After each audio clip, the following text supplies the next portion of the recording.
Hey, all right, welcome back.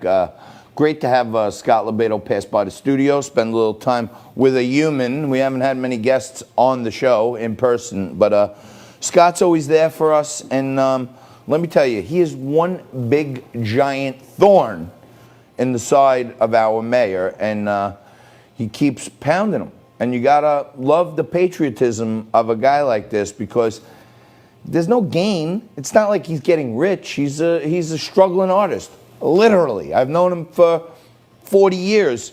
He's always been a struggling artist. He's not in it for money. He's not in it for fame. He's already famous. He's not in it for power. He's in it because he knows that voices have to speak.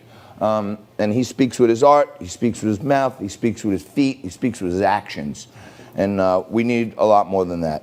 Now, we have a whole bunch of things going on. Teisha Powell, nationally acclaimed attorney and author of the book Trump Must Win, is going to join us in just a few minutes. But before that, I was talking yesterday about this investigation into the Ellen DeGeneres show.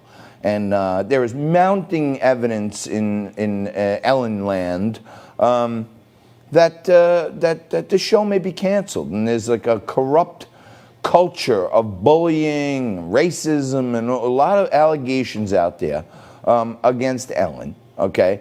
And many of them, if you follow it 1 or 2 level removed, many of them bring Ellen right into the circle of Satan with multiple connections to Jeffrey Epstein.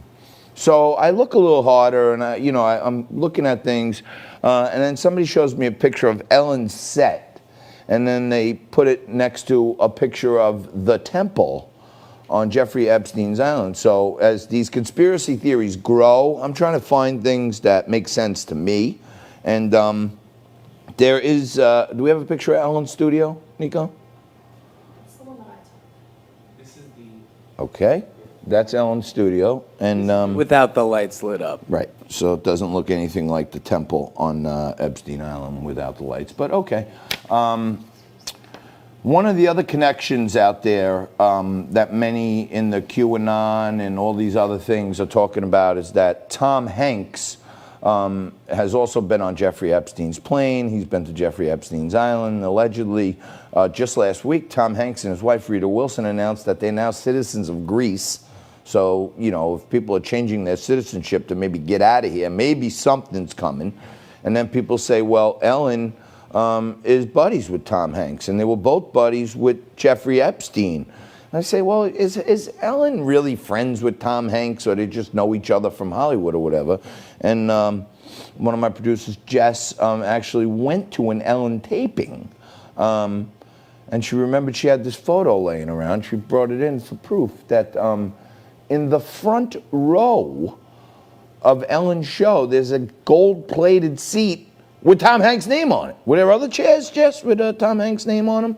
Were there any other celebrities' names? Only Tom Hanks has his own gold-plated nameplate on a chair in Ellen's studio. So I don't know. And then other mounting evidence that this is like our own stuff. Jess had this photograph laying around that was taken, I guess, what, in the green room? There's a selfie with that's Bradley Cooper, Ellen. Who else is in there? Brad Pitt, Kevin Spacey, Jared Leto. A lot of people who are supposedly mentioned in the whole pedophile, sex trafficking, exsanguination. I don't know. The connections are getting crazier by the minute, and it looks like Ellen and Tom Hanks have a really special relationship, and her set looks like the temple on Epstein Island. So it gets crazier by the minute. I'm just reporting what we're finding. That's it. We're going to take a quick break right here. We're going to come back after this with Teisha Powell, and we're going to break down Joe Biden, his pick for VP, and all this other stuff. Quick break. Back right after this.